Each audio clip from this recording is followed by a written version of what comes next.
Very good afternoon, students. Yesterday we were discussing about the uh, displacement position in two-dimensional motion, again फिर velocity in two-dimensional motion, acceleration in two-dimensional motion. फिर हम लोगों ने instantaneous and average जैसे यहाँ पे निकाला हुआ है, हमारे पास में displacement था,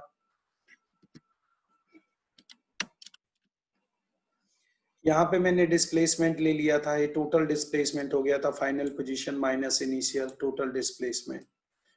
ऐसे ही हम लोग एवरेज वेलोसिटी निकालते हैं तो final position minus initial final time minus initial change in position upon change in time, ये होती है हमारी average velocity. I told you average velocity को इंस्टेंटेनियस वेलोसिटी बना देते हैं if time limit goes to zero, right. तो delta x delta r upon delta t को d r upon D T भी हम मेंशन कर सकते हैं, and we can take out R अलग से भी लिख सकते हैं, this like this way.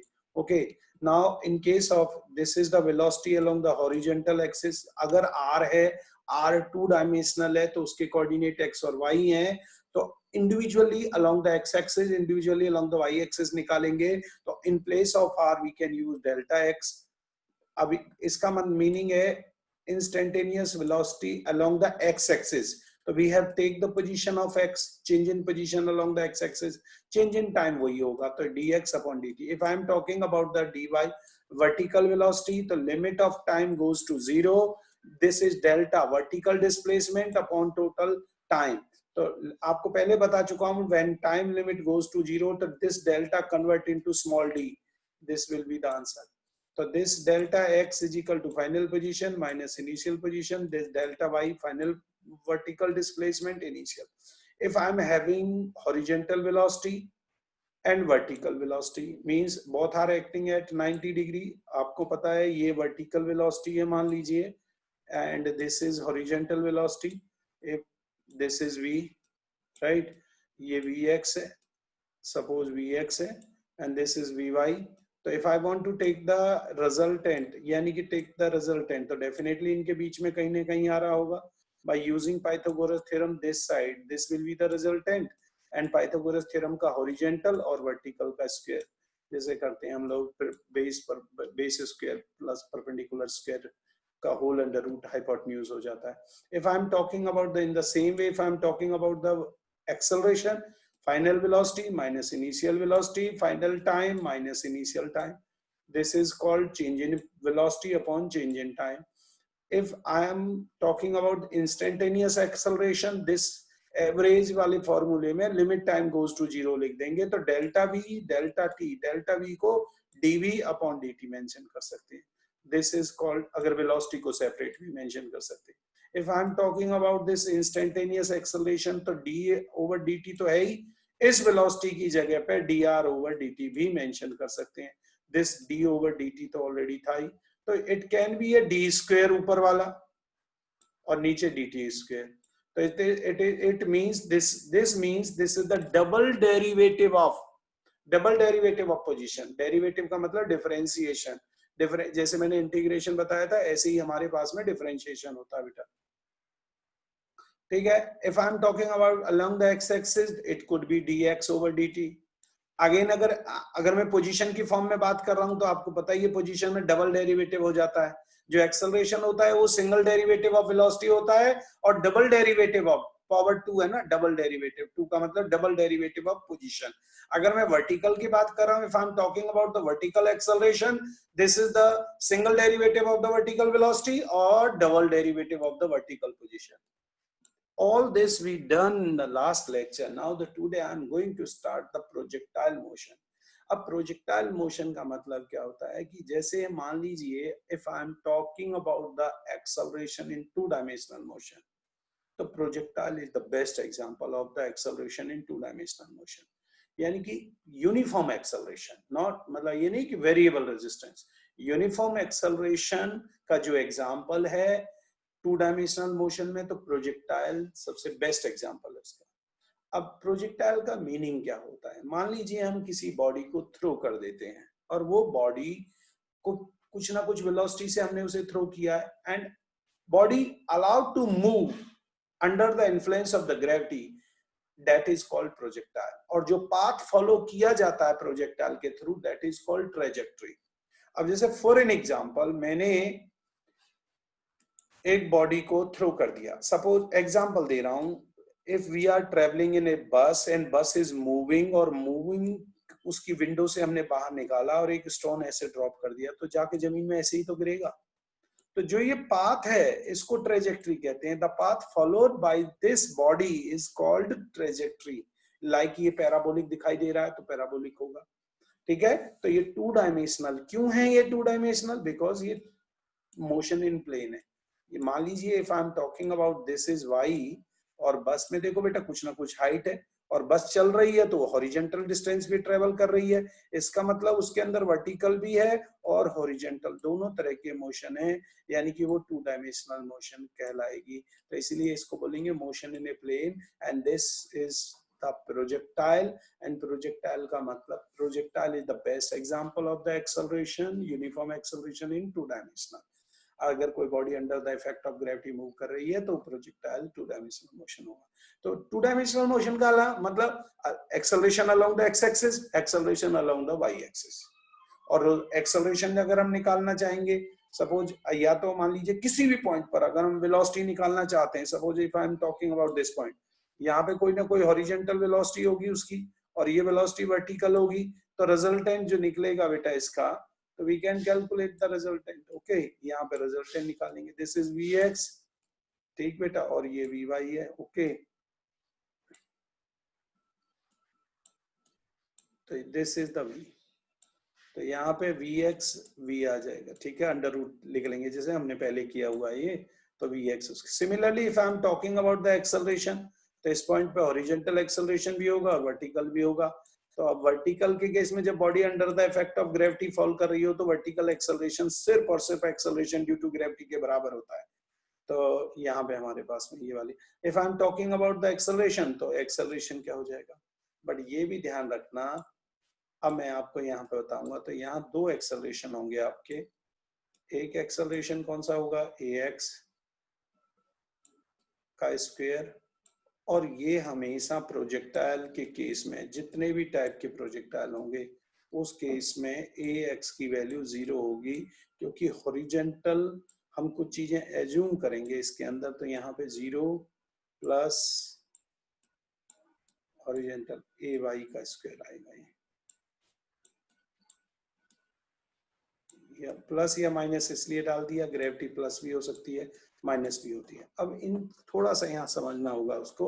I am talking about the projectile, projectile is the best example of the acceleration in the two dimensional motion, uniform acceleration. I told you projectile का मतलब होता है when we thrown a body with some velocity and this body is moved under the influence of gravity, this is called projectile। projectile jab path followed in the projectile, that is called trajectory, and projectile are of two type only, parallel to ground। कैसा parallel to ground, parallel to ground का मतलब आप छत पे खड़े हैं मान लो suppose, और किसी चीज को छत पे नहीं जमीन पे भी खड़े हैं और आप अपने हाथ से ऐसे किसी चीज को थ्रो करते हैं, सपोज आपके हाथ में पेन है और पेन को ही आप थ्रो करते हैं, या मान लो शूटिंग के प्लेयर हैं, अगर हम शूटिंग कर रहे हैं, फायर कर रहे हैं, बुलेट फायर कर रहे हैं, तो हमारी जो बुलेट है ना वो कभी एकदम सीधी स्ट्रेट नहीं जाएगी, कुछ डिस्टेंस के बाद वो धीमे धीमे नीचे गिरेगी। अगर वो कहीं किसी में हिट नहीं होती है तो कोई ना कोई ऐसा डिस्टेंस होगा जो जाकर के वो जमीन में गिर जाएगी। तो जो पाथ फॉलो करेगी वो ट्रेजेक्ट्री होगा, वो पाथ जो फॉलो करेगी उसको पैराबोला बोलेंगे। अब समझिए इस पूरी प्रोसेस को। तो ये हमारे पास में, और ये क्या हुआ सीधा, जैसे मान लीजिए एक रॉकेट है, वो मतलब फुल स्पीड से चल रहा है, उसमें से एक मिसाइल आई और वो लॉन्च कर दी, तो मिसाइल ऐसे ऐसे जाके गिरती है जैसे ही पाथ फॉलो हो रहा है, राइट। तो this is called parallel horizontal projectile, यानी कि बॉडी पहले ग्राउंड के पैरेलल चली तब जाकर के नीचे वर्टिकल आई। अब ऑब्लिक प्रोजेक्टाइल क्या होता है, यानी कि जब वो किसी एंगल पर, अब जैसे मान लीजिए एक फुटबॉल है, उसमें फुटबॉल प्लेयर ने किक लगा दी, फुटबॉल ऐसे मूव करने लगी।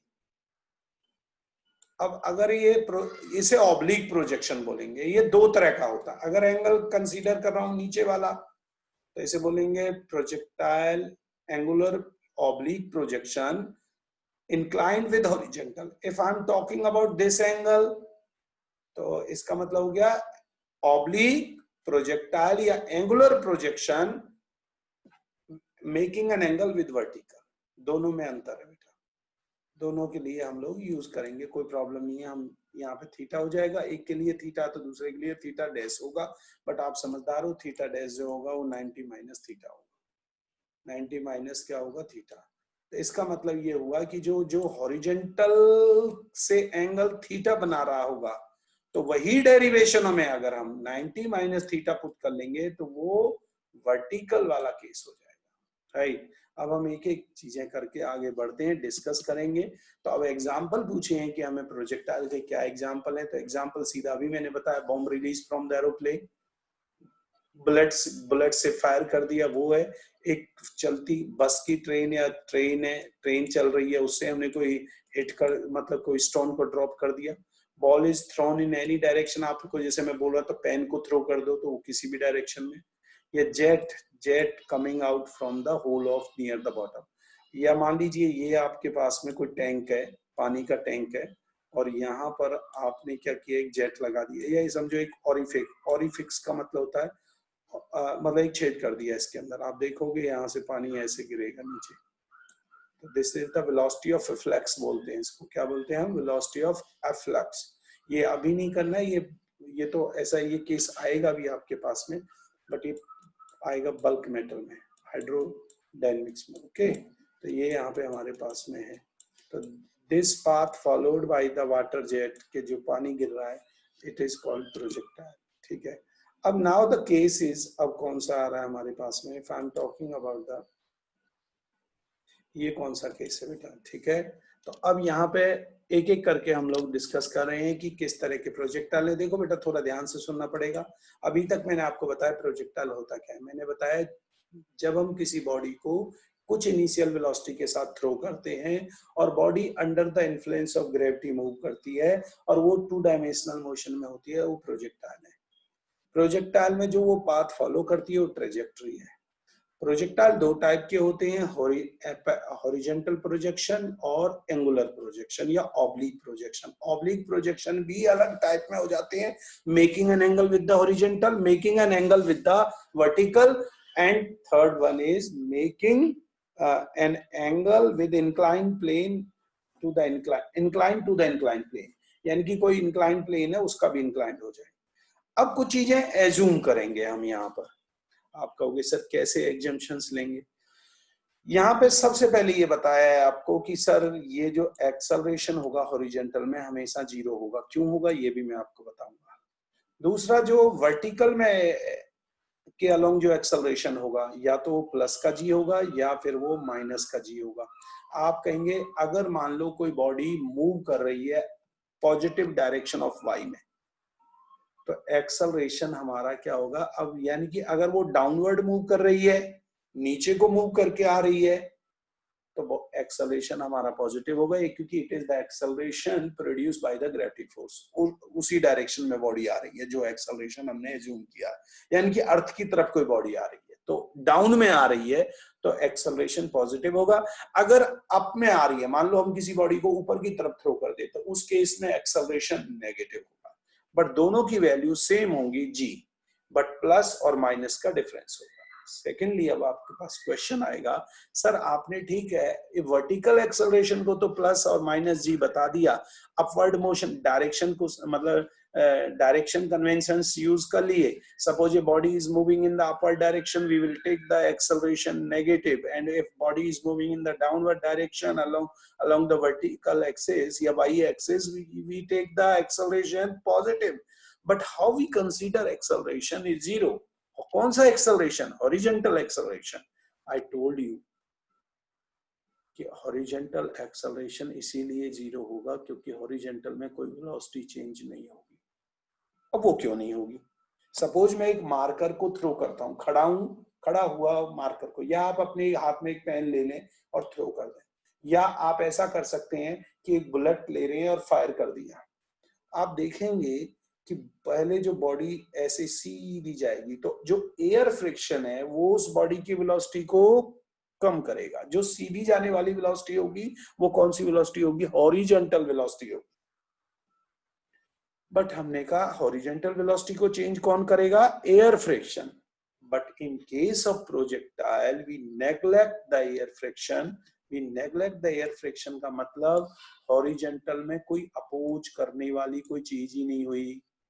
यानी कि इसमें ये बोल दिया गया कि अगर कोई बॉडी सीधी जा रही है वी यू एक्स वेलोसिटी से, यानी कि इसकी हमेशा इनिशियल वेलोसिटी किसी भी पॉइंट पे चेक कर लें, मान लो ये फाइनल वेलोसिटी होनी चाहिए, जब आप चेक करेंगे तो जो फाइनल वेलोसिटी है वो वी एक्स है, सॉल्व करके देखेंगे तो वी एक्स यू एक्स के ही बराबर आएगी. यानी कि in projectile case we assume no air friction, no horizontal velocity change, and no horizontal velocity change, so no acceleration in the horizontal direction. That's why we consider horizontal acceleration as zero. All are getting me? अगला question है अब हमारे पास में एक और, अर्थ के जो रोटेशन है अपनी एक्सिस पर उनको हम नेग्लेक्ट करके चलते हैं इसके अंदर. दूसरी बात कि हम ये मान के चलते हैं कि जो कर्वीलिनियर और रेक्टिलिनियर उन सबका कोई इफेक्ट नहीं है यहाँ पर. तो कुछ देखो बेटा, कटे शॉर्ट में बात करूं, प्रोजेक्टाइल का मतलब है कि हम किसी बॉडी को कोई वेलोसिटी दे दें और body under the effect of gravity move करे, और मूव करते समय वो कुछ ना कुछ डिस्टेंस या अंडर द मतलब किसी प्लेन के अंदर मूव करके चल रही है, तो उस केस में उसके पास दो एक्सेलरेशन होंगे, हॉरिजॉन्टल और वर्टिकल. तो इसको हम प्रोजेक्टाइल कहते हैं. यानी कि when we throw a ball with some initial velocity and body via ball move under the influence of the gravity, that is called projectile. The path followed by the ball, that will be trajectory path.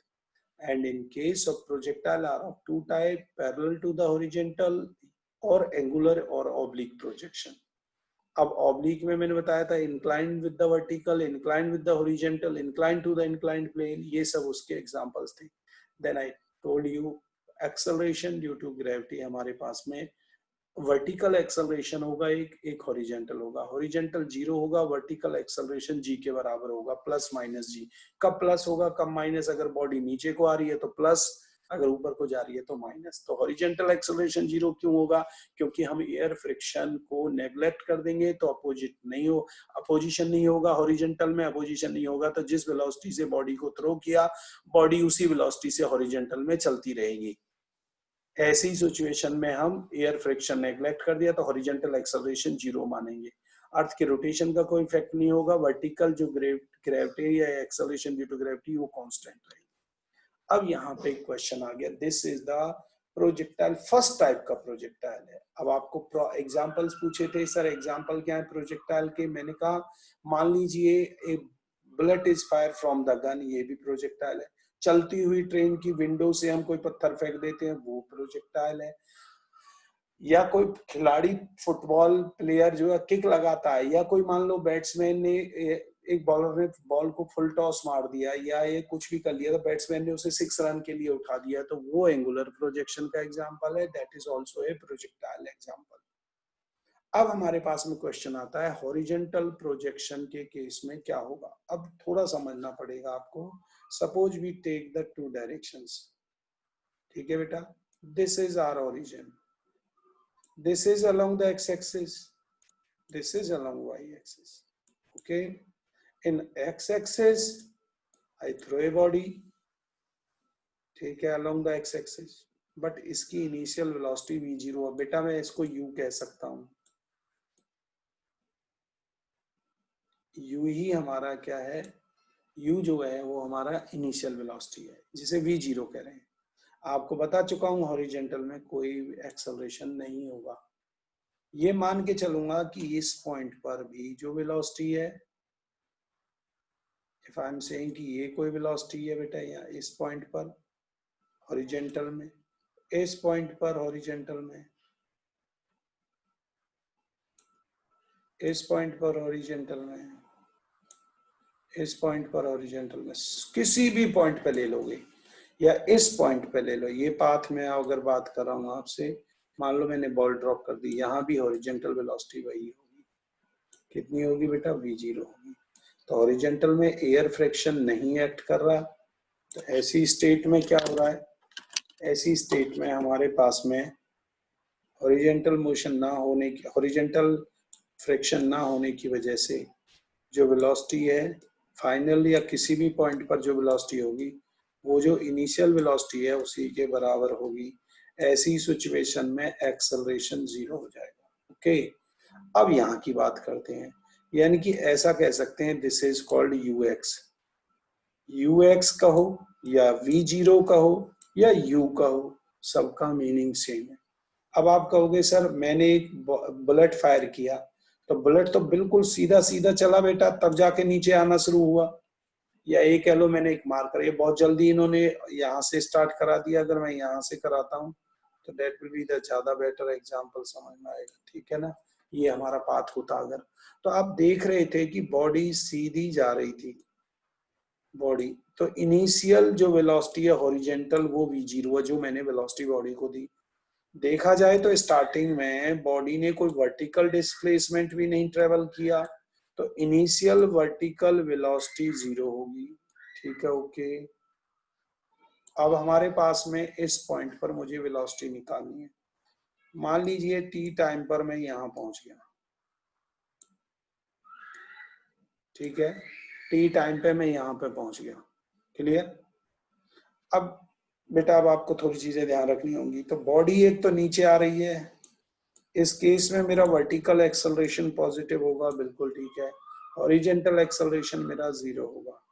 अब मैं आपसे general बात कर रहा हूं कि sir आप किसी टाइम पर यहाँ पे थे, आपने टी टाइम के बाद कितना डिस्टेंस ट्रेवल कर लिया?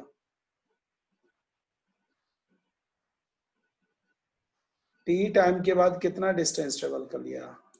हॉरिजेंटल डिस्टेंस एक्स ट्रेवल कर लिया बेटा, और वर्टिकल डिस्टेंस जो है मैंने वाई ट्रेवल कर लिया, ठीक है। टी टाइम के बाद मेरा वर्टिकल डिस्प्लेसमेंट हो गया वाई और हॉरिजेंटल एक्स डिस्प्लेसमेंट हो गया एक्स। आप मुझे एक चीज बताओ, अभी अभी मैंने स्टार्टिंग जब किया था जो ये वर्ड मैं बता रहा था वो इसीलिए थे, एक्स को क्या लिख रहे थे हम, एक्स जीरो, ठीक है, plus you X T plus half A T square, यही थे ना ओरिजेंटल डिस्प्लेसमेंट, बेटा यही था। अभी मैंने 2 दिन पहले ये जो डेरिवेशनों को इसीलिए बताया था आप लोगों को, ठीक है। इस इक्वेशन के according this is called horizontal motion. किसी भी इंस्टेंट पे आप एक्स की वैल्यू निकाल सकते हो, तो this is called x zero का मतलब जीरो, ठीक है। हॉरिजेंटल वेलोसिटी यानी कि initial horizontal velocity, initial horizontal velocity तो वी जीरो है,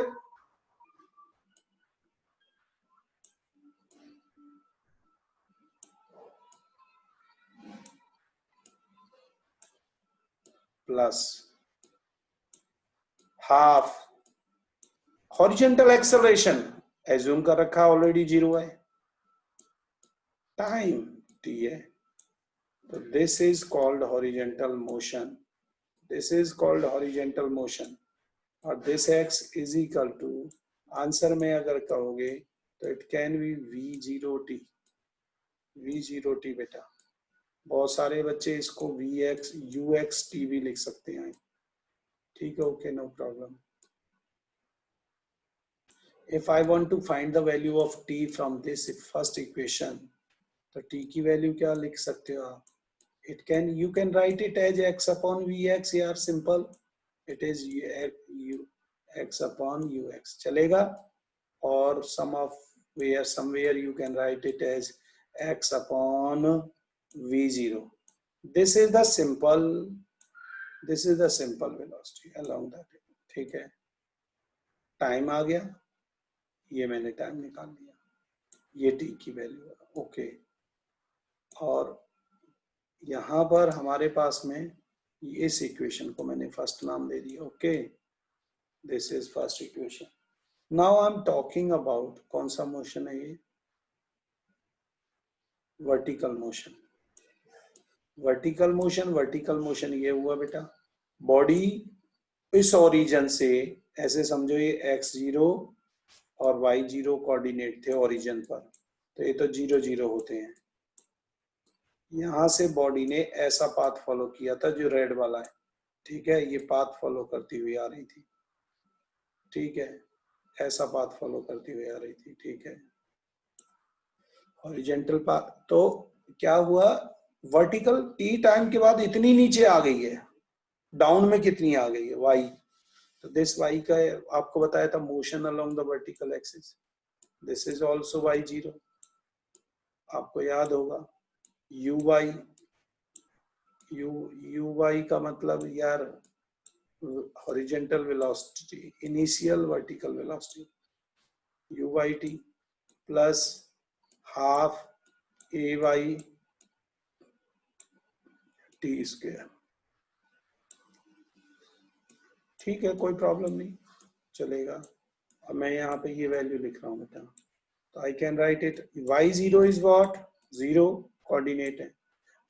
ये यहाँ पे बहुत जरूरी था कि जैसे ही मैंने बॉडी को थ्रो किया तो स्टार्टिंग में बॉडी हॉरिजेंटली मूव कर रही है, वर्टिकली मूव नहीं कर रही, नो वर्टिकल डिस्प्लेसमेंट तो नो वर्टिकल वेलोसिटी, तो इनिशियल वर्टिकल वेलोसिटी जीरो। जैसे जैसे वो नीचे आना शुरू करती है तब हमारी वेलोसिटी वर्टिकल बढ़ना शुरू होती है, तो हमारी वर्टिकल वेलोसिटी जीरो से बढ़ती हुई वी वाई तक जाती है। तो हाफ ए वाई, बॉडी नीचे आ रही है तो टेकन जी एज पॉजिटिव। देखो बेटा मैं पहले ही बता चुका हूँ, that is totally depend on you, how much you are gaining from us और नहीं। आपकी if you are having concentration of the screen then definitely I am sure you will getting me, otherwise you will not get। तो y का formula क्या आ गया, simple, y का formula आ गया half G T square. तो this is the vertical distance travel by the body, okay, ये हमारे पास में। तो ठीक है, ये वर्टिकल मोशन हो गया और ये कौन सा हो गया था आपका, हॉरिजेंटल, ठीक है, डन। तो दिस इज द केस, हमारे पास में ये केस था। अब हमें आपको रिजल्टेंट वेलोसिटी भी बता देता हूँ इसी फॉर्मूले में। तो इस P पॉइंट पर रिजल्टेंट वेलोसिटी क्या होगी, ये वेलोसिटी क्या होगी, और यार हॉरिजेंटल वेलोसिटी Vx है, वर्टिकल Vy है, तो रिजल्टेंट ये तो Vy होगी, पाइथागोरस थ्योरम लगा दो, अल्फा के सामने परपेंडिकुलर, अल्फा के साथ में बेस, अल्फा ये जो 90 डिग्री के अपोजिट में हाइपोटेन्यूज, तो this PC is called hypotenuse. तो आप क्या कहोगे, ये हमारे पास में क्या बनेगा बेटा, this is Vx square plus के Vy square,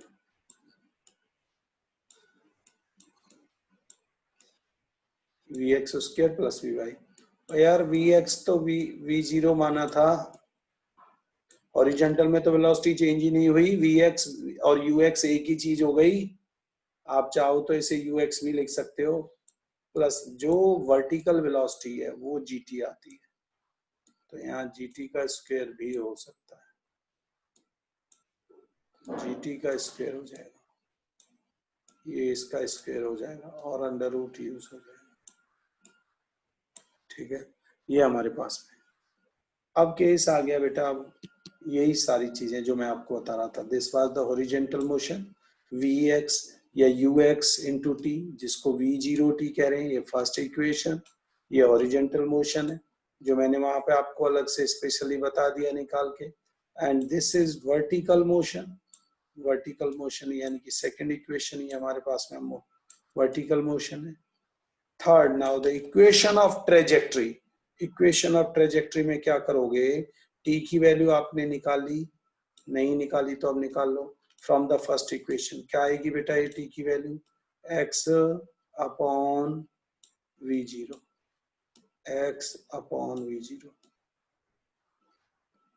T is equal to X upon V zero.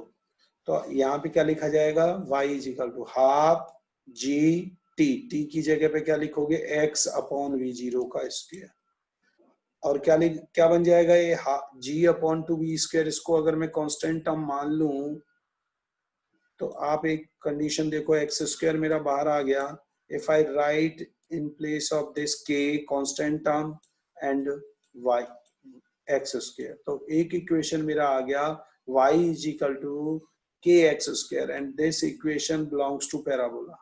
जिन बच्चों को नहीं पता है उनके लिए ये फिर मेरे को एक और चीज बतानी पड़ेगी। 3 इक्वेशंस लिखे जाते हैं, फिलहाल तो आप 2 इक्वेशन लिख लो। अगर कहीं पे आपको ऐसा कोई इक्वेशन दिख जाता है mx प्लस सी, आप मैथमेटिक्स के स्टूडेंट्स हैं या नहीं है तो आपको ये कहना पड़ेगा this is called straight line equation. m को स्लोप बोलते हैं और x तो आपको पता है x एक्सिस है, y एक्सिस है और c इंटरसेप्शन। इंटरसेप्शन का मतलब मान लो अगर मैंने कोई बॉडी यहाँ से इंटरसेप्शन ये है, ये ओरिजिन पर है तो यहाँ पे c की वैल्यू 0 है, ये यहाँ पर से कट कर रही है तो इसका मतलब ये c की वैल्यू ये है पॉजिटिव y, ये इंटरसेप्शन होता है। और जो ये एंगल है ये m को बताता है, स्लोप, इसे स्लोप कहते हैं बेटा हम लोग। तो this is y is equal to mx plus c, y is equal to mx plus c, ठीक है। तो अब हमारे पास में ये एक इक्वेशन अगर ऐसा होता है y is equal to kx square, ये किसका इक्वेशन था? ये स्ट्रेट लाइन का था। किस लाइन का बेटा? ये स्ट्रेट लाइन का। और ये इक्वेशन किसका है? y is equal to kx square, ये बेटा हमारे पास में पैराबोला का इक्वेशन है। अगर कहीं पर भी ऐसा कोई इक्वेशन दिख जाए तो हमेशा कर्पात होगा, पैराबोला होगा। एक इक्वेशन आगे चल के आप पढ़ोगे हाइपरबोला भी होता है, ठीक है। तो जब हम X Y is equal to K लिख देते हैं उस केस में, चलो इसको आप बाद में बताऊंगा मैं, फिलहाल पैराबोला। तो इस इक्वेशन से मुझे पता चल गया the path followed by the projectile body is parabolic path. Parabolic क्यों है? ये कर्व पाथ है, ऐसा पाथ था, आप देख ही रहे थे इस पाथ को, ये पाथ था, ये पैराबोलिक पाथ होता है। और आपको ये भी पता है अगर ऐसी कोई लाइन बनती है तो इसको बोलते हैं स्ट्रेट लाइन है। समझ गए कि नहीं बेटा? तो ये चीजें यहाँ पे करनी पड़ेंगी। तो अभी हमने 3 वैल्यूज निकाली, first horizontal motion, second vertical motion, third equation of trajectory या ट्रेजेक्ट्री, 3 वैल्यूज निकाल दी। नाउ अब हम आगे बढ़ते हैं क्या कैलकुलेट करना है, ठीक है। अब इसमें वेलोसिटी निकालनी थी मुझे, मैं फिर से वही बात कर रहा हूँ। अगर मैं उस डायग्राम को यहाँ पे ले आता हूँ तो ऐसा याद हो आप लोगों को, तो ऐसा कुछ बन रहा था। इस वेलोसिटी को मैंने क्या नाम दे दिया था? Vx या V0। Vx मतलब final horizontal velocity, final horizontal velocity initial horizontal velocity के बराबर ही होती है। इनिशियल हॉरिजॉन्टल वेलोसिटी V0 है, जिसको इनिशियल हॉरिजॉन्टल मतलब ux की वैल्यू हमने V0 बता दी, और uy की वैल्यू अभी तो मैंने आप लोगों को बताई थी, पार्टिकल स्टार्टिंग में कोई वर्टिकल डिस्प्लेसमेंट ट्रेवल नहीं कर रहा, इसलिए वो उसकी वर्टिकल वेलोसिटी 0 होगी। देखो सीधा चलाना है ये यहाँ तक। अगर मैं बात करूं इस पॉइंट से इस पॉइंट की, तो मतलब एकदम सीधा चला है वो। तो अब हमारे पास में यहाँ पे 2 वेलोसिटियां हो गई, एक कौन सी? Vx, एक हो गई वर्टिकल वेलोसिटी। इनका जो रिजल्टेंट है बेटा ये तो Vx ही होगा, इस एंगल को हम अल्फा कहते हैं। अब आपको पता है ये साइड तो Vy है, चलो ये tan अल्फा की वैल्यू बाद में निकालेंगे। फिलहाल अब देखो 2 वैल्यू, एक इधर को एक इधर को, दोनों 90 डिग्री पर हैं, तो उनका रिजल्टेंट निकालना यही फॉर्मूला होता है जिसे हम हाइपोटेन्यूज कहते हैं, बेस का स्क्वायर प्लस परपेंडिकुलर का स्क्वायर। तो आपको पहले ही बता चुका हूं Vx किसके बराबर है? मेरी